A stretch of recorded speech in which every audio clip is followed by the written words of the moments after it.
In terms of horizontal shrinking and stretching, let's take a look at this graph that I have ready for you, and this is example number 13. This is a graph of f of x is equal to y. And again, there's no algebra that's involved here. It's just some geometry in terms of transformations. And let's say that I asked you to sketch f of 1/2 x is equal to y. So we have to notice two things when we're thinking about this transformation.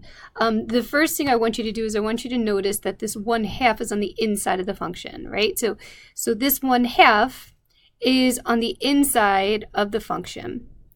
And what that means is we're going to be dealing with either a horizontal stretch or a horizontal shrink.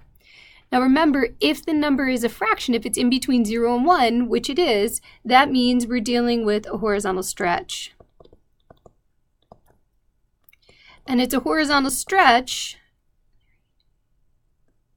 of a factor of 1 divided by whatever that number is. So 1 divided by 1/2 is the same thing as saying 2. So this is a horizontal stretch of a factor of 2. What that means is we're going to multiply each one of these x values by 2. Okay, so this should be a horizontal stretch of a factor of 2 means that it should be twice as fat. So we're going to multiply each one of these x values by 2.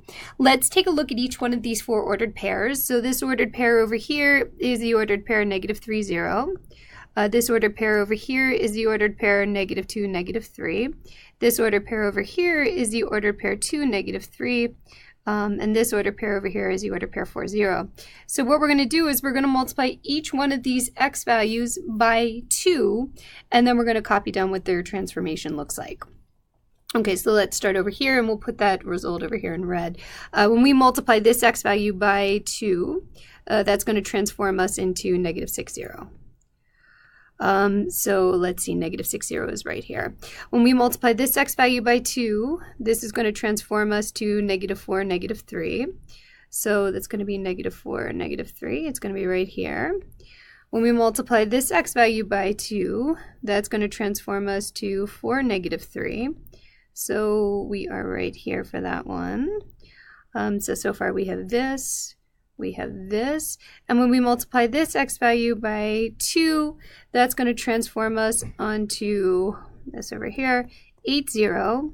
Let's draw a few more of these dashes.